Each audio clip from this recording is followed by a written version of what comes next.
Welcome on in. It's time for another edition of Friday Night Lights. I'm Mike Fenner. He's Cameron Nutt.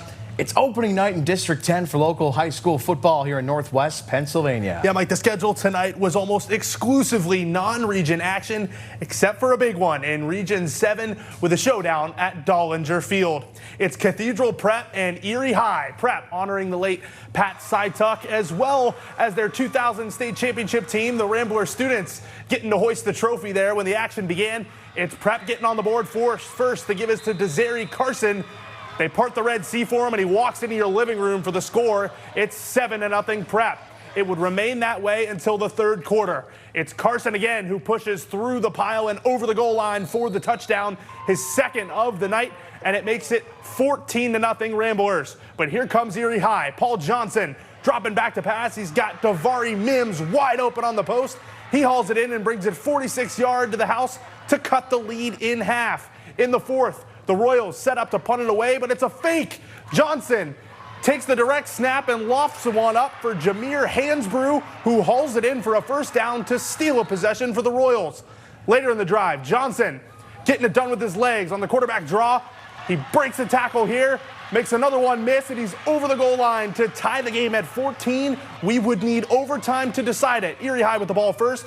Jack Mousson comes in clutch and knocks it through to make it 17-14. Ensuing prep possession, Sam Leone hits this one to extend the game.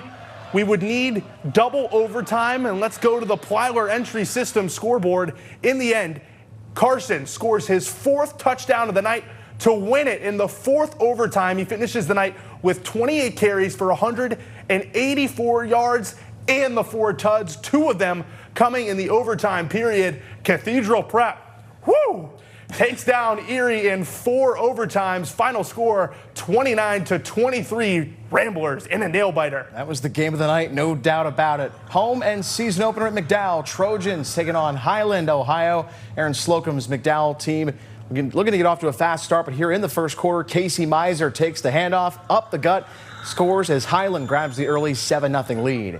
Following a McDowell punt, Trojans on defense, but it takes one play to get the football back. John Nelson, the fumble recovery, and the big man celebrating. It does not lead to points, however. Later in the quarter, Highland on the move in the red zone after a long completion. Ensuing plays, another fumble by the Hornets. This one recovered by Ian Lunger. McDowell with the ball again. Prior to the end of the first, it's Miser on the move again, and he trots in for the Hornet touchdown as they led 14-0, 35-0 at the half. McDowell goes down in the season opener, 49-10. Let's jump to Wattsburg, out in the county. Seneca hosting Sagertown in this one. Early action. Rylan Harwood, a tough out at quarterback for the Bobcats, knifing his way through the defense. And here he goes, all the way down the sideline and in for the touchdown. 9 minutes to go in the first. It's a 1-score lead for the home team. Sagertown trying to respond. William Schaefer back to pass, finds Cruz Scott, takes it down the right sideline, makes a man miss initially and picks up a big first down. More for the Panthers coming. Schaefer hands it off.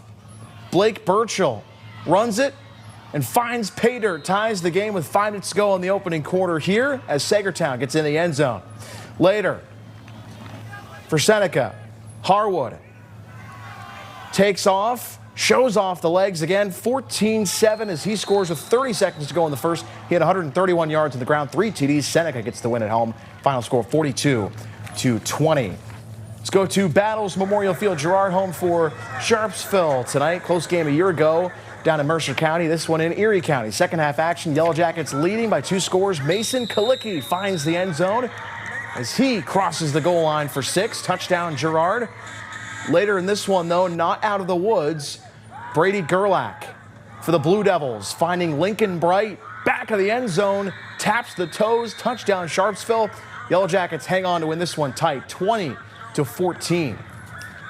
At Northwestern, it was a head coaching debut for the leader of the Wildcats. That's right, Cameron. It was a homecoming with Wildcat alum Ben FNL leading the Wildcats against Lakeview. Of course, he's coming over from Conneaut as the offensive coordinator. Let's get to the action at Rogers Field in Albion. Some sweet uniforms coming in this one as well. Military Appreciation Night for Dub. For the Wildcats here in the early going, Braden Swift at the 20 finds Joe Holdsworth, and he takes it in to pay dirt touchdown Wildcats. Later, more for the home team. Swift inside the 10, finding Keegan Miller on the button. 8-yard score. Wildcats up by 2 scores. But finally here in the first, Swift going to find Holdsworth again. He had 3 first-quarter touchdowns as Northwestern blanks Lakeview 39-0. Congrats to Ben FNL on his first win as head coach at his alma mater for the Wildcats. Let's go to Lawrence Park. Iroquois home for Cochran tonight. Late first half, game tied at 6. Braves just coming off a long touchdown pass. Cardinals on the move, run up the middle for Braden Williams. It's a first down carry. Time winding down here. It's Noah Carroll. Over the middle finds his brother Walker Carroll on the drag route. Over the middle, that's good for a Cochran touchdown. 44 yards on the hookup. Ensuing 2-point try for Cochran, and Iroquois comes up with a breakup. Incomplete pass. It's Matthew Kaczynski on the nice play defensively. Cardinals get the ball back after recovering a pooch kick here inside the 20. Back them up, though. Braves come up with the sack. Kaczynski again the takedown, this time on the QB. Cardinals led 12-6 at the half. Cochran wins it by a final of 20-12 at Iroquois. Union City home tonight, taking on Maplewood this evening. Early action. And for the Bears, Matt Eliason carrying the rock.